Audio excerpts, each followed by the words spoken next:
Hello বন্ধুরা, আশা করি তোমরা সকলে ভালো আছো। চলে আসলাম আর একটা নতুন ভিডিও নিয়ে।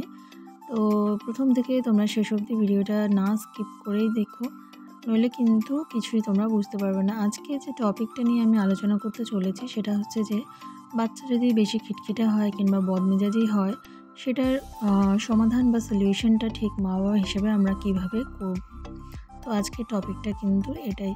তো হ্যাঁ, প্রথম থেকে শেষ অবধি তোমরা দেখো, নইলে কিন্তু কিছুই তোমরা বুঝতে পারবে না।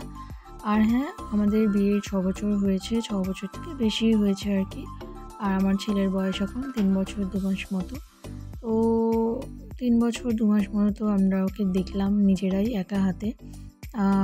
সেরকম হেল্পিং হ্যান্ড নেই বললেই হয় আর কি। নেই মানে একদমই নেই বললেই হয়।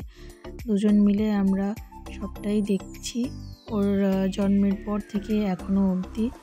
তো ও ঠিক কেমন, ওর ঠিক কী পছন্দ কী অপছন্দ করে মা বাবা হিসেবে আমরা সবটাই জানি।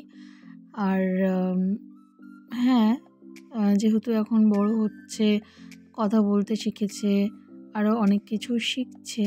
তো মাঝখানে যখন ও নিজের মনের ভাবটা প্রকাশ করতে পারে না ঠিকঠাক করে, তখন বেশ খিটখিটে হয়ে যায়। আর বোঝাতে না পারলে তখন আরও বেশি করে রেগে যায়।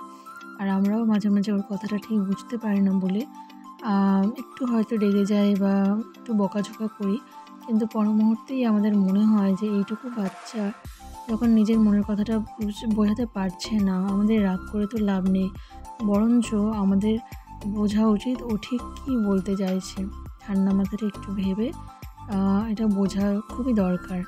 তো এই সময়টা ঠিক এরকমই হয়, মা বাবা আর সন্তানের মধ্যে একটা টানাপোড়েন টাইপের চলতে থাকে। যেহেতু বাচ্চাও ঠিক বলতে পারে না যে সে কী চাইছে, আর আমরাও ঠিক বুঝতে পারি না যে ও কী চাইছে। তো তখন হয়তো রেগে থেকে দুমদাম দিয়ে দিলাম, কিংবা হয়তো একটু বকাঝকা করে দিলাম। কিন্তু এই ছোট বয়সে যদি ওর কচি মনে আমরা আঘাত দিয়ে ফেলি, তাহলে এই ঘাটা কিন্তু সারা জীবনের জন্য রয়ে যাবে।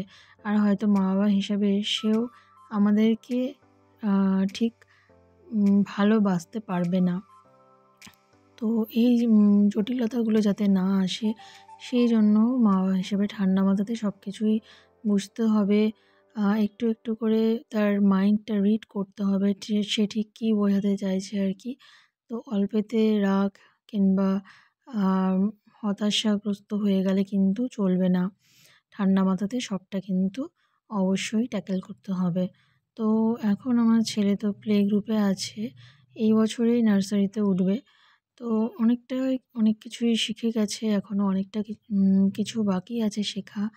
তো যেহেতু সারাদিন একা থাকি আমি, আর আমার ছেলে, আমার হাজব্যান্ড অফিসে থাকে, তো ওকে সারাটা দিনই আমাকে দেখতে হয়, ওর সব কিছুই আমাকে বুঝতে হয়। তবে হ্যাঁ, একটা ভালো জিনিস আমি ইদানিং লক্ষ্য করছি যে ওর নিজে থেকে যে পড়ার ইচ্ছাটা বা পড়তে বসার ইচ্ছাটা কিন্তু হচ্ছে।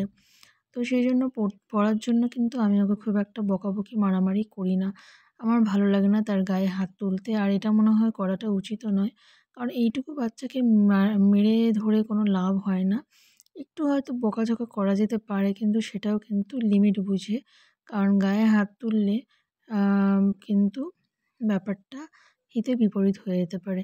তো যাই হোক, তোমাদের এই ভিডিওটা কেমন লাগলো অবশ্যই আমাকে কমেন্ট করে জানিও।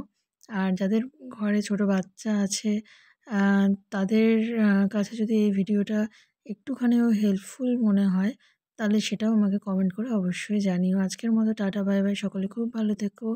লাভ ইউ অল।